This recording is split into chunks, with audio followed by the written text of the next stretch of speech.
Assalamualaikum warahmatullahi wabarakatuh.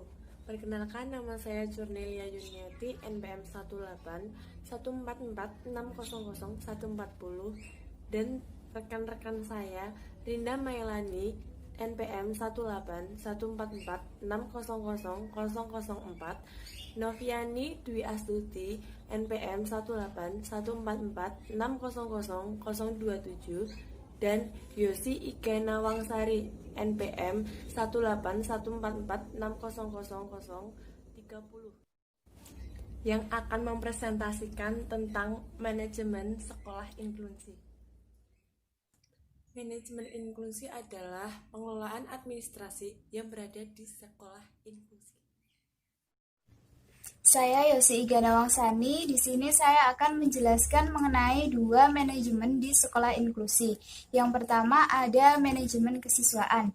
Manajemen kesiswaan itu diartikan sebagai usaha pengaturan terhadap peserta didik mulai dari peserta didik tersebut masuk sekolah sampai dengan lulus sekolah. Untuk tujuan dari manajemen kesiswaan yaitu mengatur berbagai keinginan kesiswaan agar kegiatan belajar mengajar di sekolah itu dapat berjalan dengan lancar, tertib, teratur, dan mencapai tujuan yang diinginkan, yaitu dapat memfasilitasi anak berkebutuhan khusus untuk mendapatkan pendidikan yang sama seperti siswa yang lainnya. Mengapa manajemen kesiswaan itu sangat penting? Nah, di sini karena pusat layanan pendidikan itu terletak pada peserta didik itu sendiri. Manajemen kesiswaan itu terdiri dari analisis kebutuhan peserta didik, rekrutmen peserta didik, seleksi peserta didik, orientasi peserta didik, penempatan peserta didik, kemudian pembinaan dan pengembangan peserta didik, pencatatan dan pelaporan, dan juga kelulusan dan alumni. Nah, untuk penjelasan mengenai tahap-tahap pada manajemen kesiswaan, itu yang pertama ada analisis kebutuhan peserta didik. Pada tahap ini, sekolah memiliki target untuk menetapkan jumlah atau batasan peserta didik yang akan masuk pada sekolah tersebut. Yang kedua, rekrutmen peserta didik. Pada tahap kedua ini, sekolah melakukan rekrutmen peserta didik dengan melibatkan tenaga GPK atau guru pembimbing khusus. Dalam menarik minat siswa berkebutuhan khusus, di sini sekolah melakukan publikasi informasi melalui masyarakat sekitar yang menyatakan bahwa sekolah tersebut inklusif. Yang ketiga, orientasi peserta didik. Pada tahap orientasi peserta didik ini, sekolah melibatkan GPK untuk memberikan pembinaan orientasi bagi peserta didik agar peserta didik tersebut mengenali lingkungan sekolah. Sekolah itu menempatkan peserta didik yang berkebutuhan khusus dengan peserta didik yang lainnya dalam satu kelas reguler sesuai dengan tingkatannya. Dan yang keempat, pembinaan dan pengembangan diri. Pada tahap ini dilakukan pada peserta didik terutama pada siswa berkebutuhan khusus, sehingga memiliki kesempatan yang sama untuk mendapatkan pembinaan dan pengembangan diri, baik melalui kegiatan kurikuler maupun ekstrakurikuler. Yang kedua ada manajemen kurikulum. Nah, perencanaan dan pelaksanaan kurikulum di sekolah inklusif itu hanya melakukan penyesuaian komponen pembelajaran terhadap kebutuhan siswa berkebutuhan khusus. Secara operasional, model kurikulum yang digunakan di sekolah inklusif yaitu yang pertama, kurikulum umum atau reguler. Kurikulum ini diperuntukkan bagi siswa biasa dan anak berkebutuhan khusus yang dapat mengikuti kurikulum umum.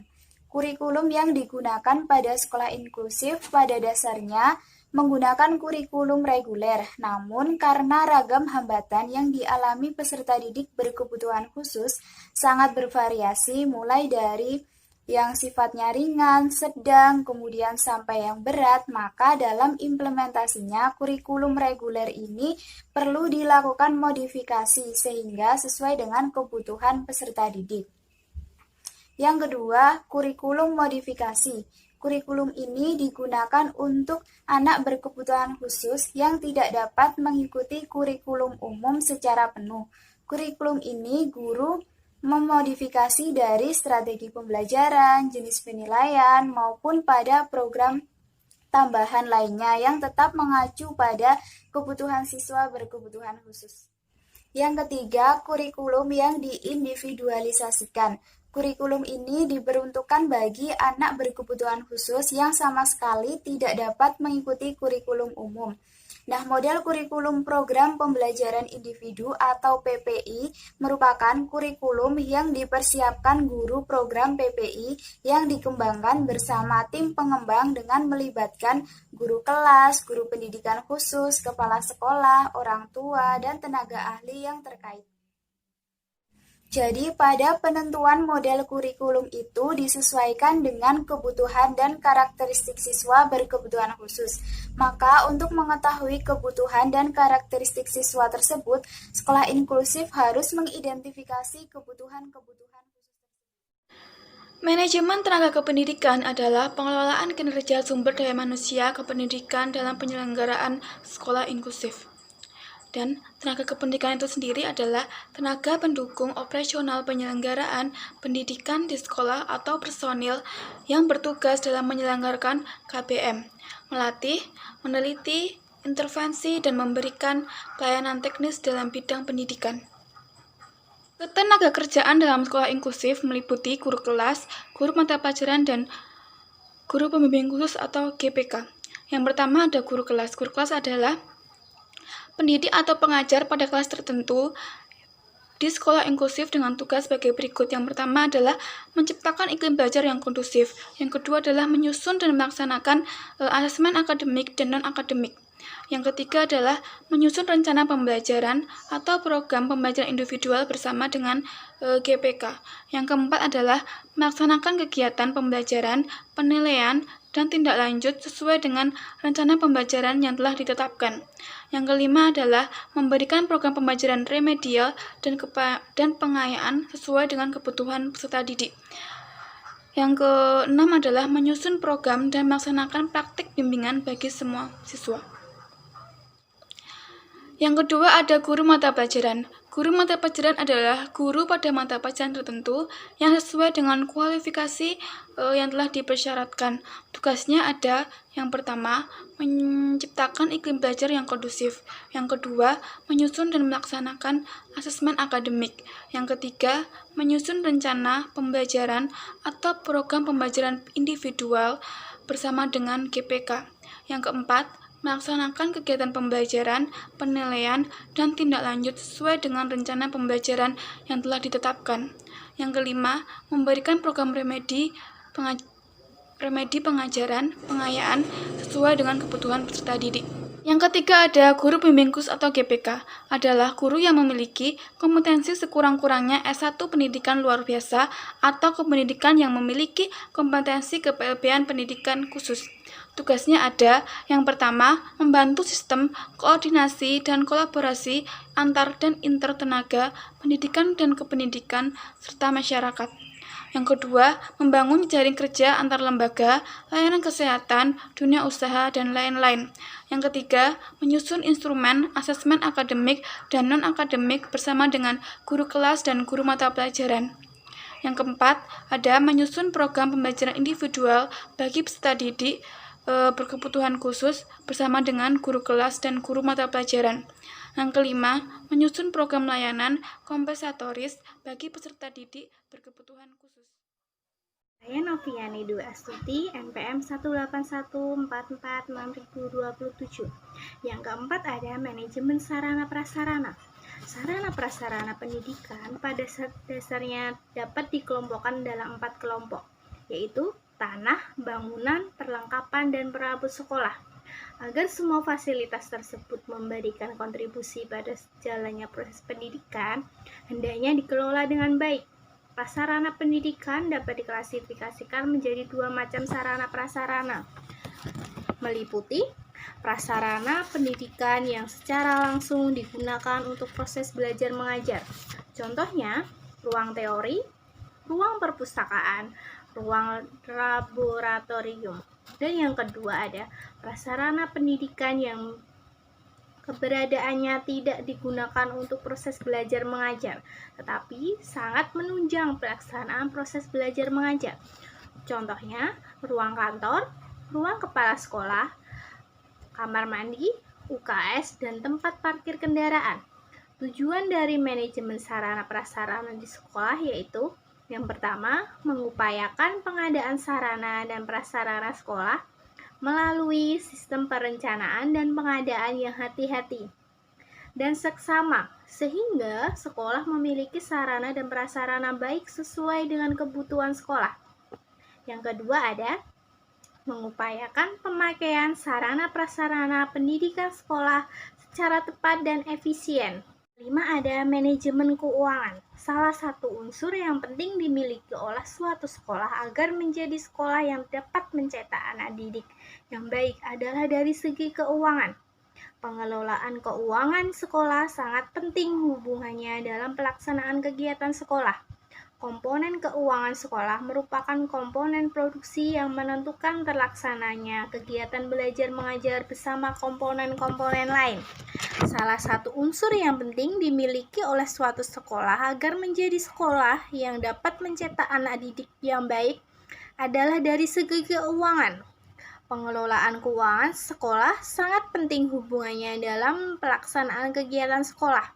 Setiap kegiatan yang dilakukan di sekolah memerlukan biaya dalam penyelenggaraan pendidikan, perlu dialokasikan dana khusus yang antara lain untuk keperluan kegiatan identifikasi input siswa, modifikasi kurikulum, insentif bagi tenaga kependidikan yang terlibat, dan pelaksanaan belajar mengajar. Tujuan dari manajemen keuangan ini yaitu memungkinkan penyelenggara pendidikan dilakukan secara efisien. Yang kedua, memungkinkan tercapainya kelangsungan hidup lembaga pendidikan.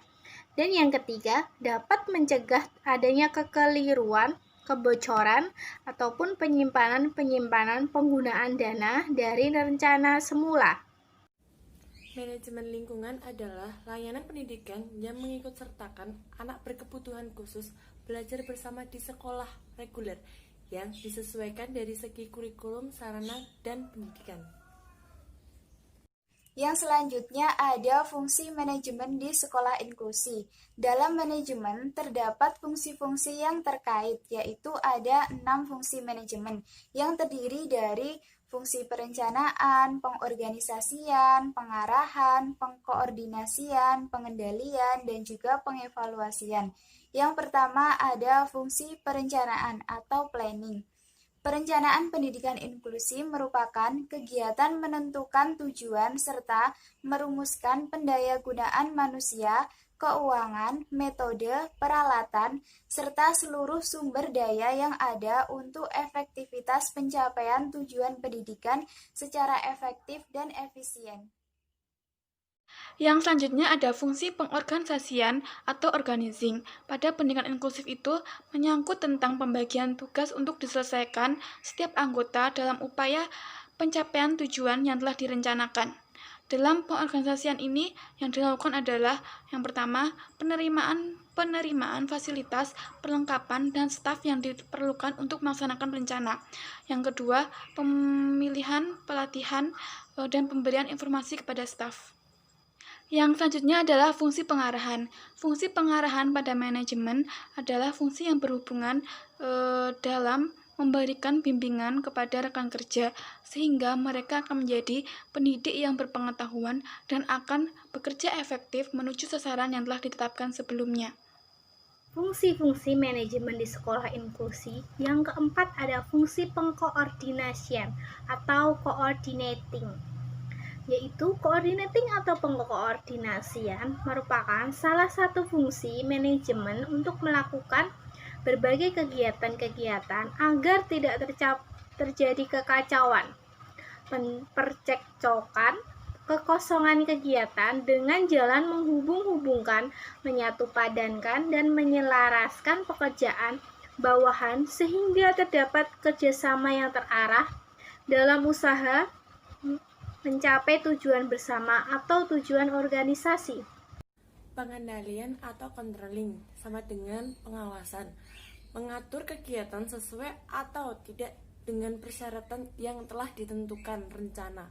Semakin jelas dan lengkap persyaratan, maka semakin koordinir pengawasan rencana tersebut. Contohnya seperti kritik kepada atasan, ke bawahan, atau sebaliknya tentang menyelenggarakan pendidikan inklusi dapat sesuai dengan tujuan yang diinginkan. Yang terakhir yaitu evaluating. Evaluating ini menekankan pada persamaan hak dan akses pendidikan kepada semua orang tanpa terkecuali. Pendidikan inklusi akan berhasil apabila 1. Komitmen dan keyakinan dari semua lini, staf, peserta didik, dan pemerintah. Yang kedua, ketersediaan layanan khusus seperti lingkungan sekitar, prasarana untuk mendukung pembelajaran. Yang ketiga yaitu terdapat sistem dukungan seperti ketersediaan guru khusus, kebijakan, dan prosedur. Yang keempat, kolaborasi antara guru khusus dan guru kelas. Yang kelima, kurikulum fleksibel dan metode pembelajaran tepat. Yang keenam, kesadaran, partisipasi, dan dukungan masyarakat. Sekian presentasi dari kami, kurang lebihnya mohon maaf. Terima kasih. Wassalamualaikum warahmatullahi wabarakatuh.